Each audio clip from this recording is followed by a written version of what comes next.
मोटो E7 power. तो Motorola ने finally launch कर दिया है मोटो E7 पावर इन इंडिया। तो आज के इस वीडियो में हम उसके ऊपर ही बात करेंगे, तो वीडियो को पूरा अंत तक देखते रहे, आपको बहुत कुछ जानने को मिलेगा। तो दोस्तों आज का इस वीडियो में हम बात करेंगे जो मोटोरोला का मोटो E7 पावर है उसका रिव्यू करेंगे, एंड उसके साथ साथ ही माइक्रोमैक्स इन 1B जो मोबाइल है उसके साथ इस मोबाइल का कंपेयर करेंगे। तो आपको बहुत कुछ जानने को मिलेगा, तो इस वीडियो को पूरा लास्ट तक देखते रहिए। दोस्तों वीडियो को स्टार्ट करने से पहले आप सभी से मैं एक बात कहना चाहूंगा, क्या आप मेरे चैनल में नए हो, क्या आपने अभी तक मेरे चैनल को सब्सक्राइब नहीं किया हो, तो नीचे में जो रेड वाला बटन है उसके ऊपर क्लिक करके साइड में जो घंटी वाला बटन है उसके ऊपर भी क्लिक करके ऑल कर दीजिए, क्योंकि मैं जब भी कोई भी वीडियो अपलोड करूंगा तो सबसे पहले आपके पास ही नोटिफिकेशन पहुंच जाएगा। तो चलिए इस वीडियो को स्टार्ट करते हैं, देखते हैं इस मोटो E7 पावर के अंदर क्या क्या फीचर्स रहने वाला है, एंड क्या मोटो E7 पावर माइक्रोमैक्स इन 1B को बीट कर सकता है कि नहीं। तो इस वीडियो में हम यही बात करेंगे, तो चलिए वीडियो को स्टार्ट करते हैं।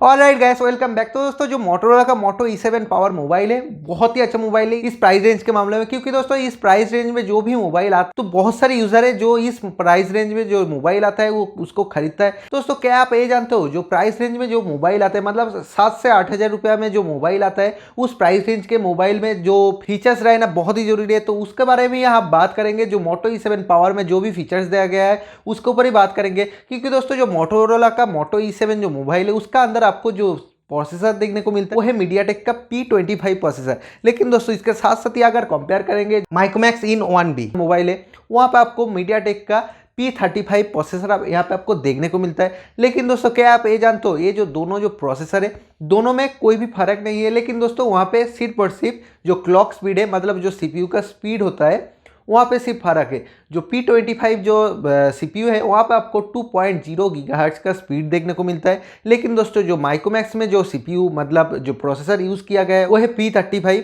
तो वहाँ पे जो स्पीड देखने को मिलता है वो है 2.3 गीगाहर्ट्ज, जो कि बहुत ही अच्छा है कंपेयर टू P25 प्रोसेसर के मामले में। दोस्तों इसके बाद अगर बात करें मोटोरोला का मोटो E7 पावर मोबाइल में जो बैटरी दिया गया है वहाँ पे आपको 5000 मिली एम्पियर का बैटरी देखने को मिलेगा।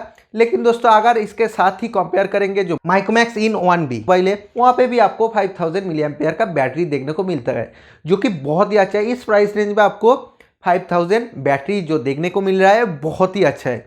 एंड दोस्तों इसके बाद अगर इसका जो लुक है उसके ऊपर बात करें, मतलब डिजाइन के ऊपर बात करें, बिल्ड क्वालिटी के ऊपर बात करें, तो दोस्तों यहाँ पे अगर बात करें बैक साइड का, तो बैक साइड में आपका जो मोटोरोला का मोबाइल है वहाँ पे आपको प्लेन डिजाइन देखने को मिलता है। लेकिन दोस्तों अगर जो माइक्रोमैक्स का मोबाइल के ऊपर बात करें तो वहाँ पे आपको पीछे का जो बैक साइड का जो डिजाइन है बहुत ही अच्छा है, बहुत ही क्लियर लुक आपको देखने को मिलता है। दोस्तों अगर आप यहाँ पे लुक के ऊपर बात करें तो यहाँ पे जो माइक्रोमैक्स मोबाइल है वो मोटोरोला को बीट करता है। एंड इसके बाद अगर बात करें कैमरा का, तो यहाँ पे जो मोटोरोला का मोबाइल है यहाँ पे आपको बैक साइड में जो कैमरा देखने को मिलता है वो है 13 मेगापिक्सल जो मेन कैमरा है।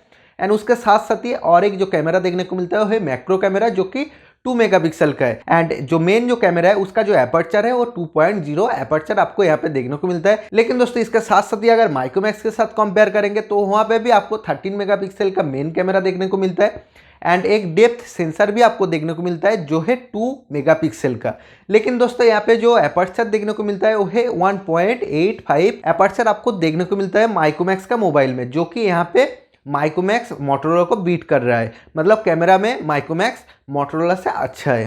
दोस्तों अगर फ्रंट साइड के बारे में बात करें तो यहाँ पे आपको HD+ डिस्प्ले दोनों में ही देखने को मिलता है, जो कि इस प्राइस रेंज में ठीक ठाक है। एंड यहाँ पे जो डिस्प्ले देखने को मिलता है वो है डॉट नॉच डिस्प्ले यहाँ पे आपको देखने को मिलेगा। एंड यहाँ पे जो कैमरा देखने को मिलेगा तो यहाँ पे मोटोरोला का अंदर में आपको 5 मेगापिक्सल का फ्रंट सेल्फी कैमरा आपको देखने को मिलेगा। दोस्तों इसके बाद अगर इसका एपर्चर के ऊपर बात करें तो यहाँ पे आपको मोटोरोला का फोन में आपको एपर्चर जो देखने को मिलेगा वो है 2.2 जो एपर्चर है। लेकिन दोस्तों इसके बाद अगर माइक्रोमैक्स के साथ कंपेयर करेंगे तो यहाँ पे आपको जो फ्रंट कैमरा देखने को मिलता है वो है 8 मेगापिक्सल, जो मोटोरोला के कंपैरिजन में जो बहुत ही अच्छा है। एंड इसके अगर एपर्चर के ऊपर बात करें तो यहाँ पे आपको 2 एपर्चर आपको देखने को मिलेगा।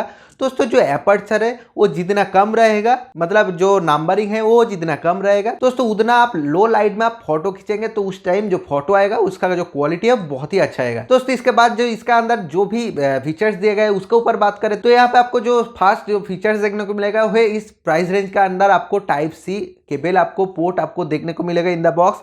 मोटोरोला का है मोटो E7 मोबाइल का अंदर में। एंड दोस्तों इसके बाद अगर बात करें फिंगरप्रिंट सेंसर के अंदर तो इस दोनों मोबाइल में ही आपको फिंगरप्रिंट सेंसर देखने को मिलेगा।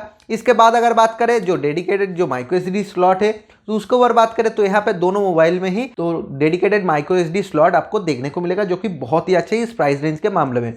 एंड इसके बाद अगर बात करें एंड्रॉयड के ऊपर तो यहाँ पे आपको मोटोरोला का मोबाइल में स्टॉक एंड्रॉयड फीलिंग्स आपको देखने को मिलेगा। एंड माइक्रोमैक्स भी स्टॉक एंड्रॉयड है, लेकिन उतना फ्रेश स्टॉक एंड्रॉयड नहीं है, तो वहाँ पे इतना ज़्यादा तो ब्लॉटर नहीं है। लेकिन दोस्तों अगर बात करें स्टॉक एंड्रॉयड के ऊपर तो मोटोरोला तो एकदम फर्स्ट चॉइस है। तो मेरा जो ओपिनियन है, आप मोटोरोला के साथ जा सकते हो। एंड परफॉर्मेंस के ऊपर बात करें तो आप माइक्रोमैक्स के साथ जा सकते हो। तो प्रीवियसली मैंने पोको M3 के ऊपर एक रिव्यू वीडियो बनाया था, तो अगर वो आपने नहीं देखो तो ऊपर में आई बटन में आपको वीडियो मिल जाएगा। तो इस वीडियो को खत्म होने के बाद वो वीडियो देख लेना। तो इसके बाद अगर और एक फीचर्स के ऊपर बात करें तो यहाँ पे आपको मोटोरोला का मोबाइल में P52 IP रेजिस्टेंस जो कोटिंग है मोटोरोला फोन के अंदर आपको देखने को मिलेगा, जो कि बहुत ही अच्छा है। लेकिन माइक्रोमैक्स का फोन में ये फीचर्स आपको देखने को नहीं मिलेगा।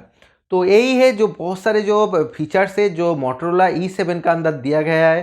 तो बहुत सारे फीचर्स मैंने मिस भी कर दिया है, क्योंकि जो पूरा फीचर्स हम बताएंगे तो वीडियो लंबा हो जाएगा। तो आप कोई भी ऑनलाइन साइट में आप चेक कर सकते हो। तो लास्ट में मेरा जो ओपिनियन है, तो कौन सा मोबाइल लूँ, तो यहाँ पे मोटोरोला एंड यहाँ पे माइक्रोमैक्स, तो कौन सा लूँ। तो मेरा जो ओपिनियन है, आप माइक्रोमैक्स के साथ जा सकते हो, क्योंकि वहाँ पे जो क्लॉक स्पीड है तो बहुत अच्छा है, क्योंकि वहाँ पे आपको मीडियाटेक का P35 प्रोसेसर आपको देखने को मिलेगा। लेकिन दोस्तों मोटोरोला का फोन में आपको P25 प्रोसेसर देखने को मिलेगा, जहाँ पे जो परफॉर्मेंस है वो थोड़ा लैग कर जाता है मोटोरोला मोबाइल में। एंड इसके बाद अगर बात करें रैम का, तो यहाँ पे जो रैम है दोनों में ही सेम रैम है, क्योंकि LPDDR4X रैम दोनों में ही यूज किया गया है। एंड यहाँ पे जो स्टोरेज टाइप है मोटोरोला का फोन में है eMCP एंड जो माइक्रोमैक्स का फोन में है वो है eMMC। तो दोनों थोड़ा मोड़ा एक ही है। तो UFS होता तो अच्छा होता, लेकिन इस प्राइस रेंज में UFS आपको देखने को नहीं मिलेगा। दोस्तों यहाँ पे जो Type-C केबल दिया गया है तो इसमें कोई भी फायदा नहीं है, क्योंकि UFS होता तो उस टाइम आप ज़्यादा स्पीड देखने को मिलता है। लेकिन दोस्तों इस प्राइस रेंज में जो दे रहा है, जो फीचर्स दे रहा है, तो ठीक ठाक ही मुझे लगता है, क्योंकि 7,500 रुपये हमें आपको इससे ज़्यादा एक्सपेक्ट नहीं करना चाहिए। तो इसके बाद अगर प्राइस पॉइंट के ऊपर बात करें तो यहाँ पे आपको जो माइक्रोमैक्स का मोबाइल है वो थोड़ा कम में देखने को मिलता है, क्योंकि 6,999 में आपको जो 2GB एंड 32GB जो वेरिएंट है वो आपको माइक्रोमैक्स का मोबाइल देखने को मिल जाएगा। लेकिन दोस्तों मोटोरोला का मोटो E7 पावर जो मोबाइल है उसके बाद अगर बात करें तो यहाँ पर आपको 7,500 रुपये आपको देना ही पड़ेगा 2GB एंड 32GB जो स्टोरेज है उसके वेरिएंट के लिए। तो मेरा जो ओपिनियन है, आप दोनों से आप कोई भी ले सकते हो।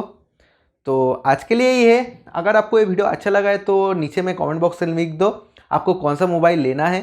एंड आप मेरे चैनल में न्यू है तो एक ही बात है, सब्सक्राइब कर लो, क्योंकि मैं हर दिन ऐसा ही टेक्नोलॉजी रिलेटेड वीडियो लाता रहता हूँ। तो चलिए मिलते हैं नेक्स्ट वीडियो में और एक इंटरेस्टिंग वीडियो के साथ। मैं फिर से नेक्स्ट दिन आऊँगा। तो अभी के लिए बाय, जय हिंद, वंदे मातरम।